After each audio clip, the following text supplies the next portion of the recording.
नमस्कार, मैं डॉक्टर सारायण जैन, कंसल्टेंट गैस्ट्रोएंटरोलॉजिस्ट, जैनमश्री हॉस्पिटल भोपाल। आज आपसे बात करूंगा हेपेटाइटिस बी के बारे में। देखिए, हेपेटाइटिस बी एक तरह की पीलिया की बीमारी होती है जिसको देख के बहुत सारी भ्रांतियां उपलब्ध हैं। आज हम इनको क्लियर करने की कोशिश करेंगे और ये समझने की कोशिश करेंगे कि ये क्या है और कैसे पीलिया करता है और कैसे ठीक होता है। जब हम हेपेटाइटिस बी की बात करते हैं तो दो चीजें हमें ध्यान रखनी चाहिए। पहली चीज ये कि ये सिर्फ ह्यूमंस में होता है, ये एनिमल्स में नहीं होता है, सिर्फ ह्यूमंस में होता है। और ये वायरस सिर्फ लिवर को इफेक्ट करता है। तो हमारे लिवर को इफेक्ट करने वाले वायरस है हेपेटाइटिस। हेपा मतलब लिवर, टाइटिस मतलब इन्फ्लेमेशन, लिवर में सूजन करने वाला वायरस है। जब इस वायरस का इन्फेक्शन हमें होता है तो दो तरीके से इस वायरस का इन्फेक्शन हो सकता है, एक एक्यूट और एक क्रॉनिक। एक्यूट मतलब अभी क्या हो रहा है, तो एक्यूट वायरल हेपेटाइटिस में पीलिया होता है हमारे शरीर में, और ये पीलिया 70% लोगों में अपने आप स्वयं ठीक हो जाता है और ये वायरस भी क्लियर हो जाता है। 30% लोगों में ये पीलिया स्वयं नहीं ठीक होता और ये वायरस सूक्ष्म कणों की तरह हमारे लिवर में रहने लगता है, जिसे क्रॉनिक हेपेटाइटिस बी कहते हैं। जब हम ये क्रॉनिक हेपेटाइटिस बी की बात करते हैं तो ये एक जैसा हमेशा नहीं रहता। शुरुआती चरणों में ये इनएक्टिव कैरियर की तरह रहता है, सिर्फ कीटाणु रहते हैं लेकिन परेशान नहीं करते। फिर ये क्रॉनिक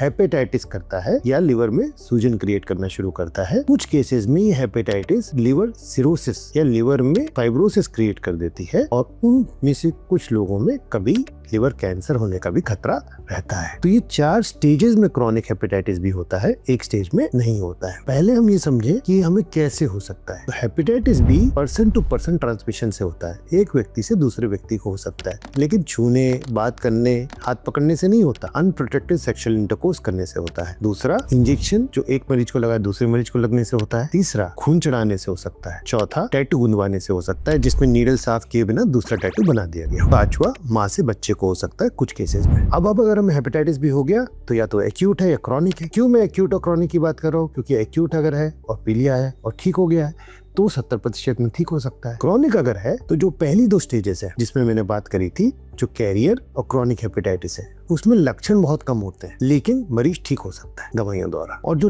बाकी की 2 स्टेजेस है जिसे सिरोसिस या फाइब्रोसिस कहते हैं या हेपेटोसेलुलर कार्सिनोमा जिन लोगों में हो जाता है, उसमें मरीज को पेट में पानी बनना, पैरों में पानी आना या पैरों में सूजन आना, खून की उल्टी होना, पीलिया होना, पेशाब में कभी आना, बेहोशी आना, ये लक्षण हो सकते हैं। लेकिन जब ये लक्षण होते हैं तो काफी लेट होता है। इसका ट्रीटमेंट यूजुअली सिम्टोमेटिक होता है या लिवर ट्रांसप्लांटेशन की जरूरत पड़ सकती है। तो आज हमने जाना कि हेपेटाइटिस बी एक्यूट और क्रॉनिक 2 स्थितियों में होता है। एक्यूट में ज्यादातर लोग ठीक हो जाते हैं, जो क्रॉनिक में जाते हैं उनमें भी अगर इनिशियल फेजेस में उन्हें पकड़ लिया जाए तो वो ठीक हो सकते हैं। लेट स्टेजेस में सिम्टोमेटिक या लिवर ट्रांसप्लांटेशन ट्रीटमेंट होता है। इन मरीजों में जो अर्ली स्टेजेस हैं उनको पकड़ने का तरीका फैमिलियल ब्लड स्क्रीनिंग या ब्लड डोनेशन के टाइम पे स्क्रीनिंग या फिर स्क्रीनिंग होता है। तो ये जरूरी है कि अगर आपको घर में किसी को हेपेटाइटिस बी है या आप ब्लड डोनेट करने गए और आपको बोला गया कि आपको ब्लड नहीं लिया जा सकता, तो आप अपने हेपेटाइटिस बी का टेस्ट कराएं और अगर पॉजिटिव आता है और अर्ली स्टेजेस में है तो उसका इलाज कराएं। अब इलाज के भी 2 मायने हो गए। पहला मायना है प्रिवेंशन। क्या हम हेपेटाइटिस बी को बचा सकते हैं? तो हाँ, बिल्कुल। 2 चीजें हैं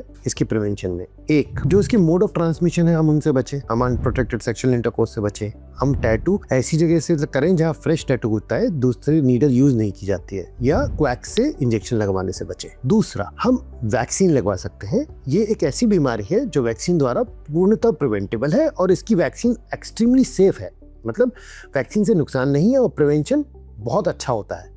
अगर वैक्सीन लगा हुआ है और आपके टाइटर एडिक्वेट है तो आपको एक्सपोजर भी होगा तो भी आपकी बॉडी उसको खत्म कर देगी। तो इसलिए बहुत जरूरी है कि वैक्सीन लगवाएं। आज भारत सरकार ने सारे नए बच्चों के लिए जो पैदा होते हैं वैक्सीन मैंडेटरी कर दिया है और फ्री में लग रहा है। लेकिन जो हम लोग हैं, जो एडल्ट्स हैं, हमारे टाइम पे तो ऐसा था नहीं, तो हमें वैक्सीन लगवा लेनी चाहिए जिससे कि हमारे को आगे कभी हेपेटाइटिस भी ना। ये वैक्सीन बहुत सिंपल वैक्सीन होता है, 0, 1 और 6 मंथ्स पे दिया जाता है और 1 ml इंट्रामस्कुलर लगने से कारण पूरा हेपेटाइटिस बी का प्रोटेक्शन हो सकता है। अब अगर आपको हेपेटाइटिस बी हो गया है और आपकी रिपोर्ट में पॉजिटिव आया है, काफी बार ऐसा होता है हम blood test, routine blood test कराते हैं, हेल्थ चेकअप कराते हैं और देखते हैं कि उसमें ओटीपीटी थोड़ा बड़ा हुआ आया है। इस पे मेरा एक वीडियो भी है, वो आप देखिएगा। उस रिपोर्ट के आगे जब हम कराते हैं तो हेपेटाइटिस बी या सी में पॉजिटिव मिल जाता है। तो क्या इसका इलाज है? हाँ, बिल्कुल इसका इलाज संभव है और इसके इलाज के लिए एक दवाई आ रही है जिसके एक खुराक रोज लेने से हेपेटाइटिस बी का वायरस संपूर्णतः खत्म हो जाता है, जिसे टेनोफोविर कहते हैं। वो दवाई भी हम दे सकते हैं। सिम्टोमेटिक अगर कोई पेट में पानी है तो उसकी दवाइयाँ अलग चलती हैं, वो भी दे सकते हैं और इसका इलाज किया जा सकता है। इसके इलाज करने के साथ फायदा ये है, अगर हम इलाज अर्ली स्टेजेस में चालू करते हैं तो लेट स्टेजेस होने का खतरा बहुत कम हो जाता है। मतलब जैसे अगर मैंने इसे क्रॉनिक हेपेटाइटिस में इलाज चालू कर दिया तो आगे सिरोसिस होने का खतरा बहुत कम हो जाता है, मरीज को फायदा बहुत होता है। तो ये बहुत जरूरी है कि हम अपने इन लक्षणों को नजरअंदाज ना करें। अगर हमें हेपेटाइटिस बी है तो डॉक्टर को दिखाएं, उसका इलाज कराएं ताकि हम उसके डिकम्पनसेशन या उसके दुष्प्रभावों से बच सके। वैक्सीनेशन लगवाएं और इसके होने के तरीकों के एस्पेक्ट्स को ध्यान रखें ताकि हम इससे बच सके।